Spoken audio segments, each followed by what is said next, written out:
Friends, today let's solve questions related to industrial electronics or power electronics in 2017 Telangana ESET question paper.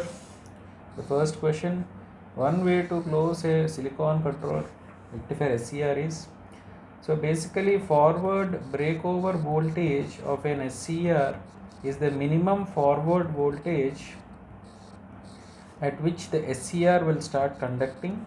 So the voltage at which the device starts conduction is called the forward breakover voltage. So if you observe this, the answer is this. So it is generally in the range of 50 volts to 500 volts. Next. So the voltage blocking capability of an IGBT is determined by particularly the drift layer. So if you remember the IGBT internal construction, you will be having a P substrate over which you will be having your drift layer, and you will be having P region, two P regions with N plus. So this drift region will be determining the voltage blocking capacity. Next. So in dark light dependent resistor, if you remember the characteristics of an LDR, the resistance and light intensity are inversely proportional, which means resistance will be decreasing with light intensity. So in dark it will be having high resistance. So because dark means we will be having lower light intensity, and which means it will be having higher resistance. So try to remember the characteristics as such. So the resistive change of strain gauge. So basically gauge factor is defined as the ratio of fractional change of electrical resistance in electrical resistance to the fractional change in length. This relates to stress and this relates to strain. Now the gauge factor of a metallic strain gauge is typically 2.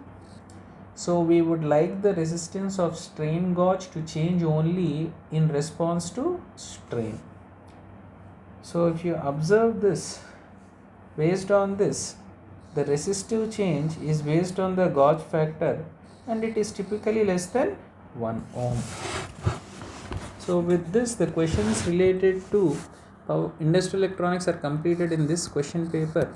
Let us deal the next question paper. Friends, let's solve 2018 Telangana ESET questions related to industrial electronics or power electronics. So usually the forward voltage triggering method is not used to turn on SCR. Now what is the reason? Because it may damage the junction. So in practice, this particular method is not employed because it needs large anode to cathode voltage, and also once the voltage is more than the VBO, the SCR turns on, and a very high current which will flow instantaneously may damage the SCR. Therefore, most of the cases this type of triggering is not allowed. So generally we use forward voltage triggering, which occurs when the anode cathode forward voltage is increased with the gate circuit opened. So this is known as avalanche breakdown, during which junction J2 will break down. At sufficient voltage, the thyristor changes to its own on state with low voltage drop and forward current. So the next question: to avoid commutation failure. So basically what is commutation failure? Commutation failure refers to the phenomenon where a valve that has been just turned off is subjected to a negative voltage for a time insufficient for it to regain blocking capacity or capability, and the valve is reconducted when the voltage appears across its terminals. So, commutation failure is an adverse and frequent dynamic event in case of a high voltage direct system based on line commuted converter technology. It is most often caused by AC system faults, and if the thyristor turn off time is more than the circuit turn off time, the circuit will be turned off and the thyristor will be conducting, which is not desirable. So this is the condition in which a thyristor will be conducting, which is not desirable. Now, which is the other term for thermoelectric effect in photoconductive transistor? So thermoelectric effect is a direct conversion of temperature difference to electric voltage and vice versa. This is done by thermocouple, and the thermoelectric effect encompasses three separate effects: Seebeck effect, Peltier effect, and Thomson effect. So if you see this, the other term for this is this. So none of these are related with thermoelectric effect. Next, bonding element in a strain gauge must have.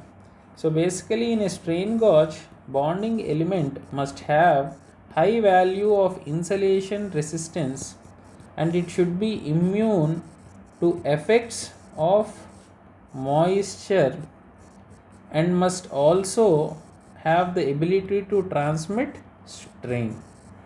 If you see the options, it must have high insulation resistance. Next, every temperature measuring instrument makes use of physical property of a substance in order to measure temperature objectively.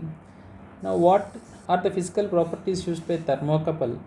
Thermocouples are based on Seebeck effect, in which a small thermoelectric current is generated when two different metal wires are put in contact at both ends with their junctions having different temperature. Now, if one junction is open, contact electromotive force is generated. So the answer for this is electromotive force. So I want to show you how exactly a thermocouple will look. So this is the solutions of the questions in ESET question paper which I have prepared, and this is available in the link provided in the description of this YouTube video. So this is your thermocouple, and this is the junction, and two wires are added. Okay, so this is where I am telling about having a junction potential. So with this, questions related to 2018 are completed.